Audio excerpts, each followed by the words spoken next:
All right, welcome back, everybody. Today we're going to be going over your practice test, and I'm going to give you as many hints and techniques as I can to kind of help you succeed on this test that you're going to be taking tomorrow. So first standard is the greatest common factor. So when we get to a problem like this is when we always think, what number can go into both of these? So when I come over here and I start thinking about this, I need to think about the biggest number. It has to be the biggest, so it's not just any number that goes into both. Now, thinking about 9 and 24, the biggest number that goes into both is 3. That's going to be known as your greatest common factor.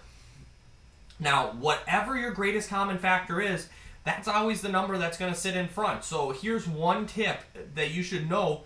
Whatever these two spots should always have the same answer in. If you have different answers, you're not going to get one of them right potentially, or potentially both, but they need to be the same in order to get both of them right.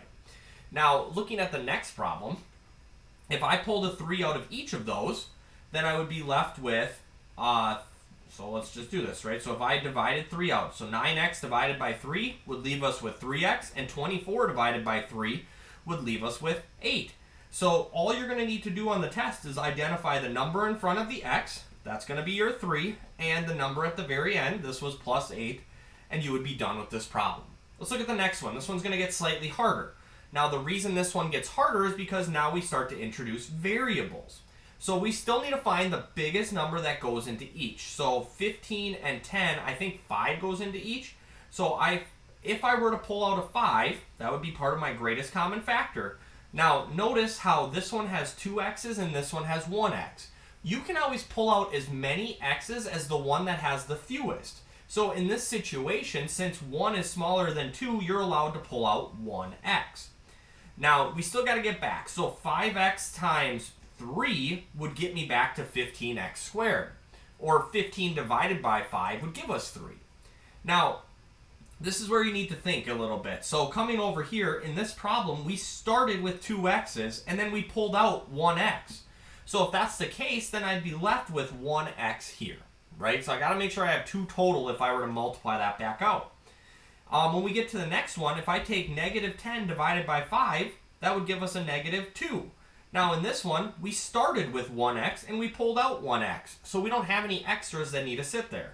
So my greatest common factor will be 5x, right? Because that was the number that was in front. And that's still going to be the number that's in front over here. And then you had a 3 in front of the x, and then it was minus 2, which will make this your final answer. And again, just remember, this and this will always be the same. Now, if you look at the next problem, identify the greatest common factor and write it in factored form. So in this situation, we know 7 goes into both of these. So I'm going to be able to pull 7 out as a greatest common factor. This one had 5 x's and this one had 3. Remember, you can only pull out as many as the one with the smallest, so I'm going to be able to pull out 3 of them. Now, to get back, 7 divided by 7 would give us 1, which is good. But what you also got to realize is that if you started here with 5 x's and you pulled out 3 x's, that means you also have 2 x's here left. Now, 28 divided by 7 would give us 4.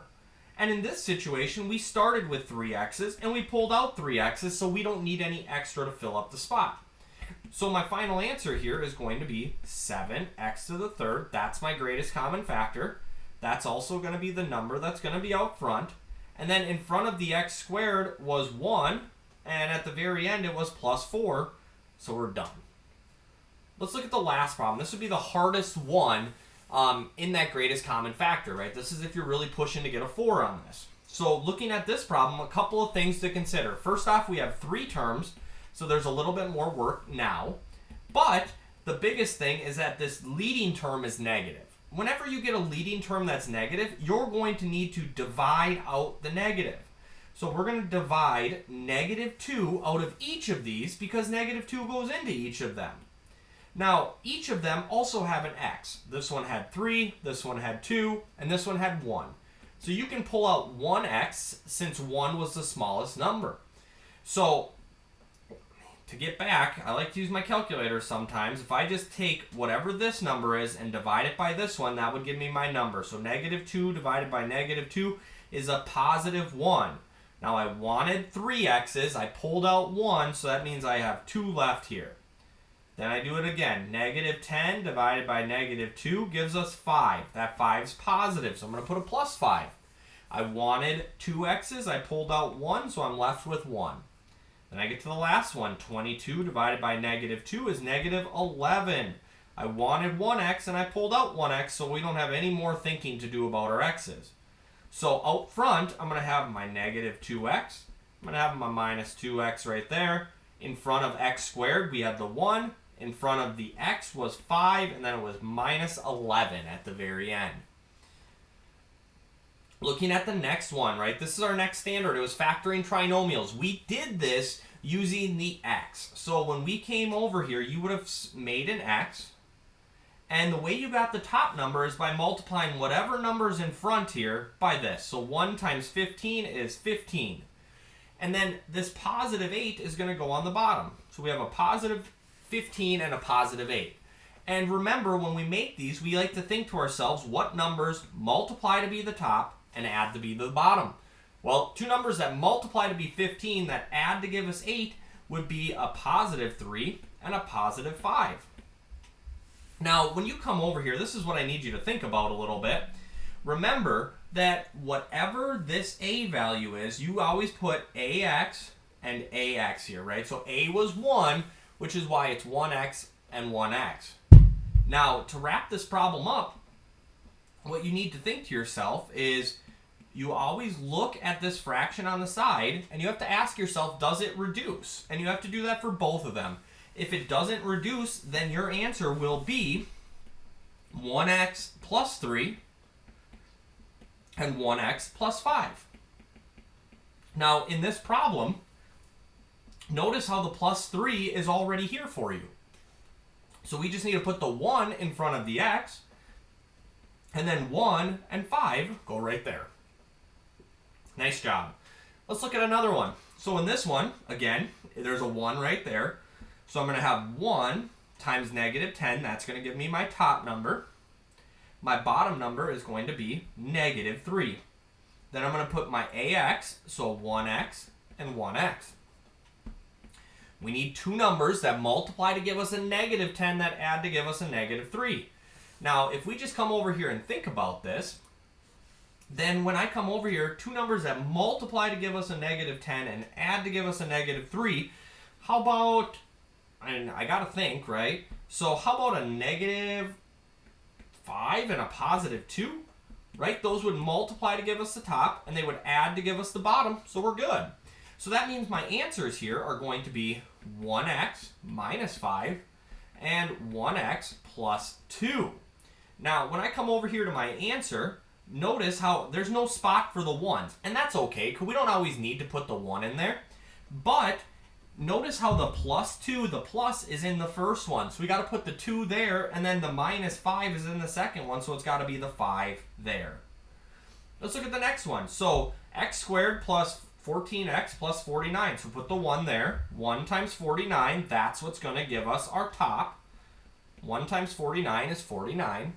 And then we have 14 on the bottom.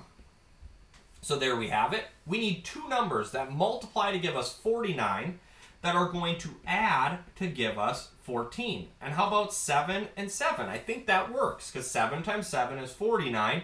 7 plus 7 is 14.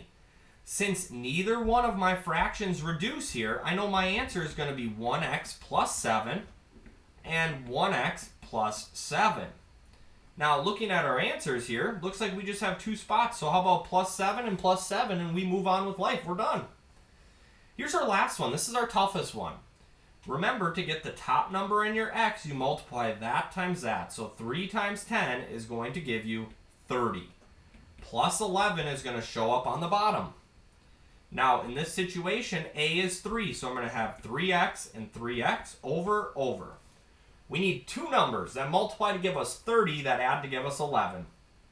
Well, I know 5 times 6 equals 30. So if that was 5 and that was 6, hey, look, they would add to give us 11. So we figured out our side numbers. Now we got to check to see if we can reduce our fraction. So look at this first one. 3 and 5, nothing goes into each, so we can't reduce it. So this one's just going to be 3x plus 5, because it was positive, right? In the other one, I know 3 goes into 3 one time, and 3 goes into 6 two times. So I need to make this into 1x plus 2, right? 1x plus 2 on the bottom. So coming over here, notice how the 5 is already here. That means the 3 has to go in front. And then this would be 1, and this would be 2. Nice job. I think we have one more standard. So this would be factoring using all methods. Now, when you get to problems like this, some of these can be tough because they combine so much stuff together, but you do have the skills inside, especially if you can do both of these well. So let's look at this first problem. Now, if you notice, this one doesn't have even 3 terms. It's missing the middle one. So what you want to do in this situation is rewrite it. X squared plus 0x minus 36. Now, when you see this, this should be your indicator that we can do the x. So 1 times negative 36 will be a minus 36 up top. And then we're going to get 0 on the bottom. We just need 2 numbers that multiply to give us negative 36 that add to give us 0. And remember, if 2 numbers add to be 0, it's just the same number twice, but one's positive, one's negative. So how about a plus 6 and a minus 6? Great. Since neither one of these reduce, remember your answer will be 1x plus 6. And on the other one, it'll be 1x minus 6. So now we just got to get our answers in the right spot. Well, it's a 1 and a 1 in front of our x's. And then the plus was 6 and the minus was 6, so that must be our answer. Look at the next one. Now, this one looks very much the same. We're going to start by doing it the same way. 4x squared plus 0x minus 25. Remember, to get the top, you always take this times this. 4 times negative 25 will be a negative 100.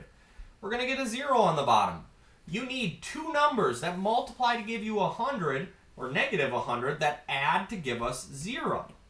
So I'm still going to have my 4x and my 4x here, right, because a was 4. I think I get 10 and negative 10, I think, would make that work. So when I come over here, my factored form would be 4x plus 10. Well, wait a second, Block. You almost made a big mistake. Look at this for a second. I didn't simplify this. So remember, 2 goes into 4 2 times, and 2 goes into 10 5 times. So I can make this into 2 and 5 just like so. So my final answer will be 2x plus 5, because this was positive, and 2x minus 5. From there, we just got to put in our answers. So 2x plus 5 and 2x minus 5, and we get to our final answer. Looking down at the next one. This one's a tough one. It says identify the greatest common factor and write the expression in factored form. So here's going to be our process. If they tell you there's a greatest common factor, you got to pull something out. What number can I pull out of 3, 12, and 12? I can pull out a 3. That would leave me with 1x squared minus 4x plus 4. Now, it's saying we still need to factor this. So our greatest common factor was 3. That's good. And that 3 we know always sits out in front, so we can get that far. But we still need to factor whatever's remaining here.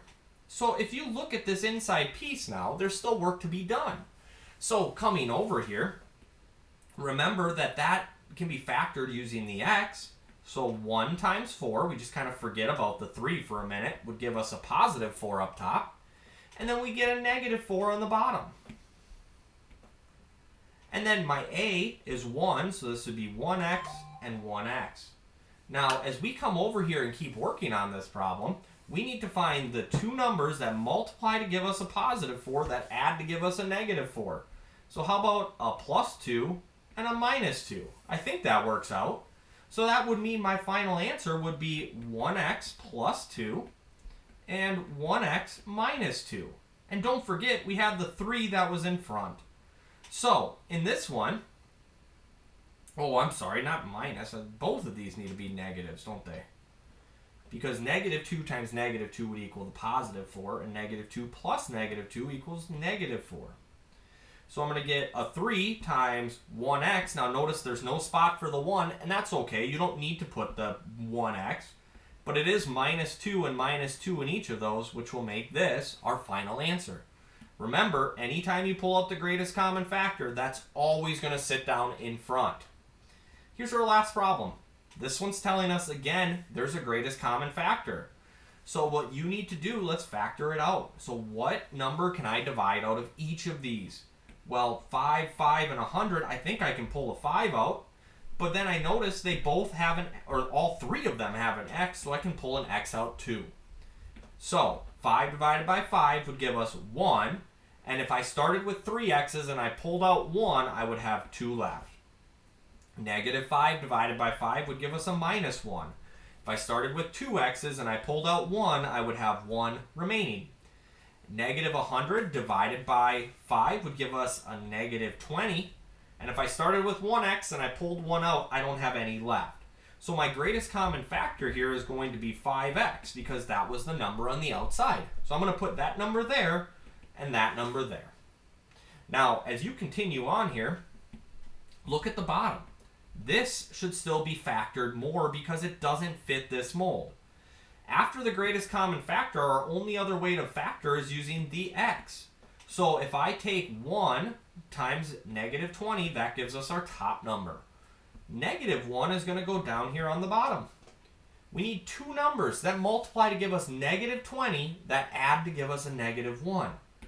Well, let me think about that. How about 4 and 5? If I did 4 and 5, or 5 and 4, I could have a 5 and a 4. Now, one of them has to be negative, so let's just try the 5. Negative 5 times 4 would give us a negative 20, so that works. Negative 5 plus 4 gives us a negative 1. We got it. So once you get that, remember, just rewrite it. 1x minus 5 and 1x plus 4 if it's positive. So coming over here, we have the 5x that was in front, right? That's sitting right there. That was our greatest common factor. And then we have, well, hold on. Here's our 1x and 1x. We don't always need to leave space for those. But here's the plus 4. It's the second one, so that's the one that has to go in the plus blank. In the minus blank over here, then it was minus 5, so that one's going to come second. So it's really important to watch that order. Thank you guys so much for watching the full video. I hope you found it helpful.